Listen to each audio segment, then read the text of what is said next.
Hey everybody, Thacia here with A Legacy of Light in conjunction with One Love Wellness Center here in Menasha, Wisconsin, coming to you for one of my 365 days from my heart to yours. And today we are doing the second, the second noble truth in the Buddhist tradition. So the second noble truth is the cause of suffering is desire or craving. If you don't try to hold, you don't suffer over the loss. If you don't worship life, you don't fear death. But if you try to hold on to life, it's very sad. You can honor life.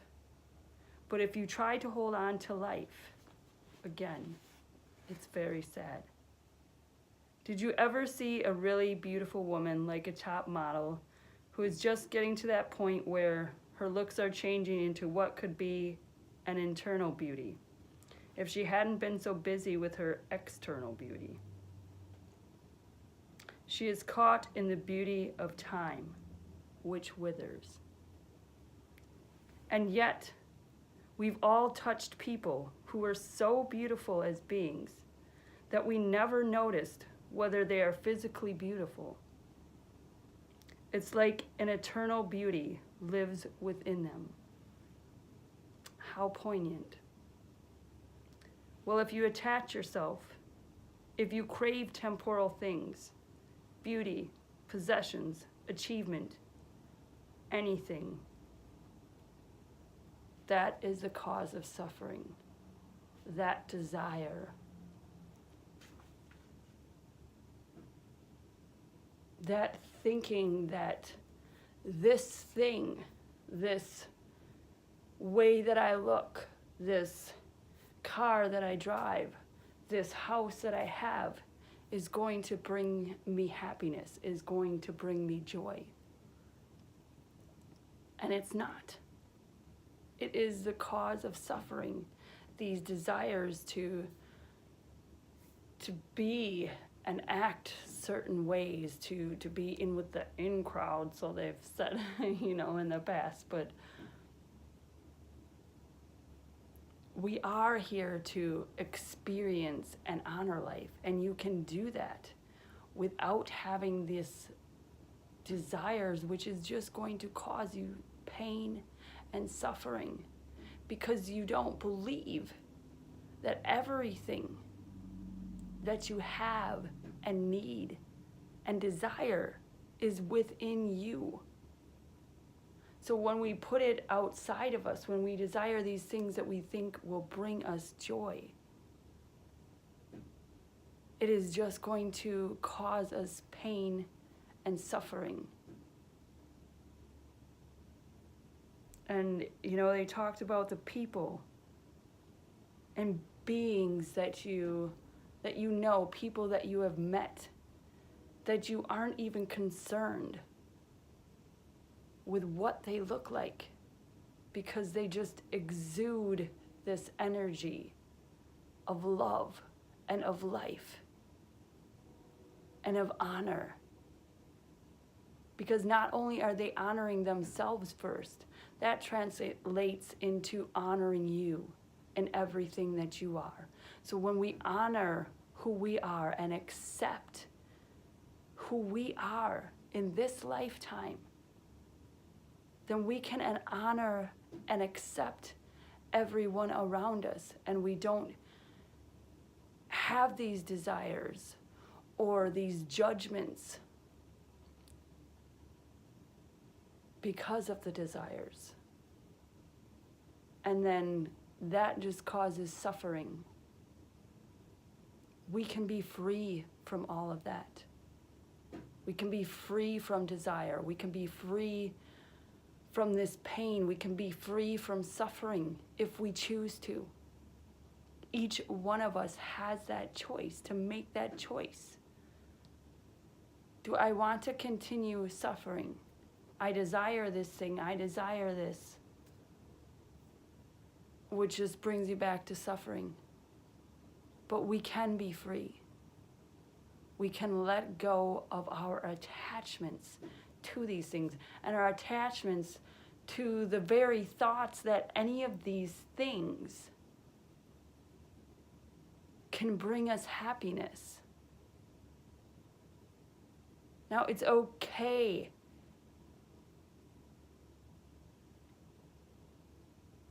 to,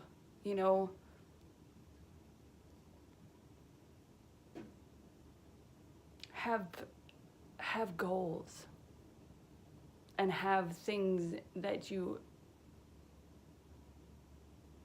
want to bring about in this lifetime.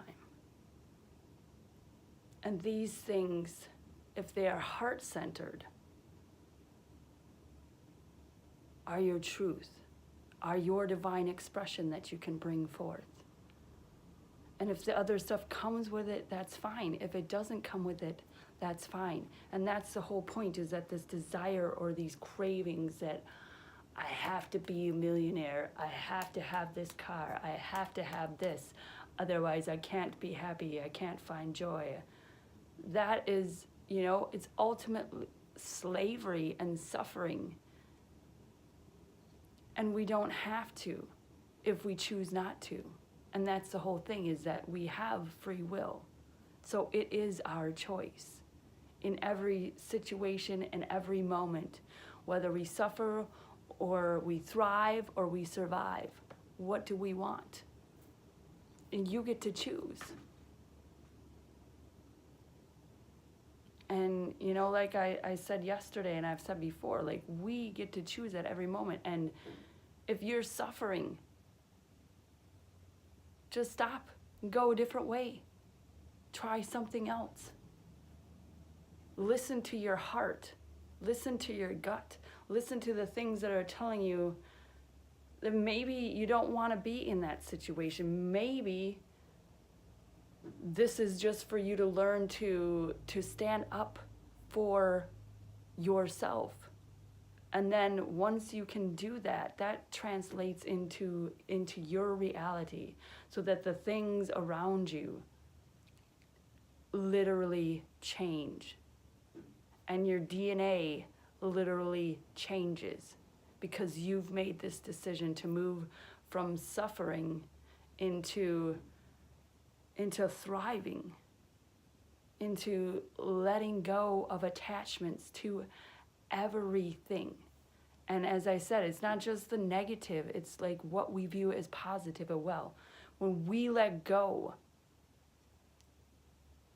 of attachments to these emotions, to these feelings, to the objects, the things, it brings us closer to our divine expression. It brings us to who we are.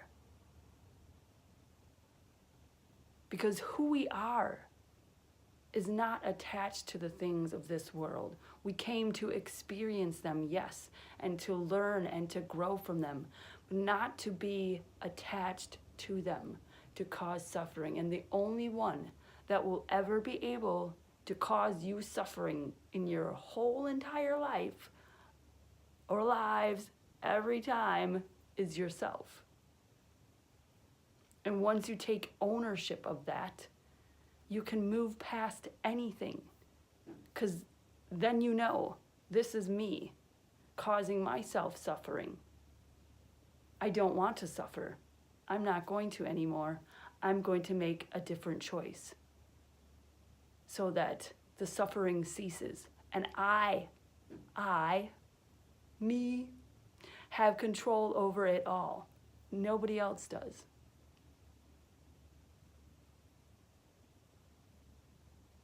Say that again, just so we solidify that.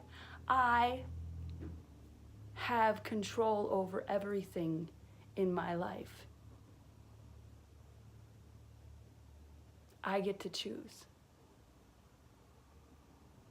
And I get to choose to let go of suffering or to hang on to suffering. To let go of joy or to hang on to joy. And when we hang on to stuff, it's like doing the opposite. Because the world is in permanence. So that means it's always changing. So to find this joy and to find love is to let go of everything and to not form these attachments to it, to anything. So the second noble truth is the cause of suffering is desire or craving.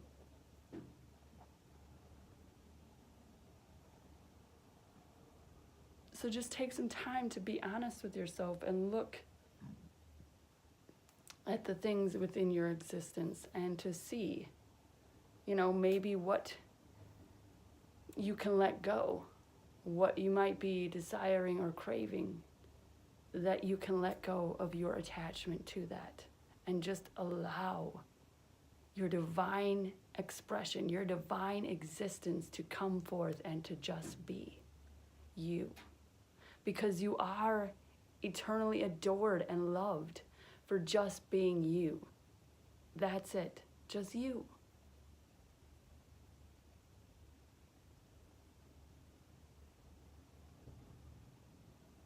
It's not for any achievements. It's not for things that you have or haven't done. It's for just being you. And I can't stress that enough. And it's for everything you've ever done and ever will do. You are loved and adored.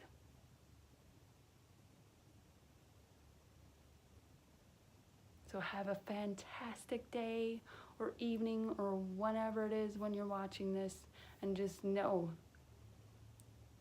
that you are treasured beyond all imagination and measure of this universe.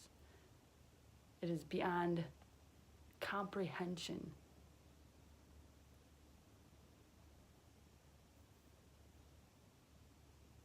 Thank you.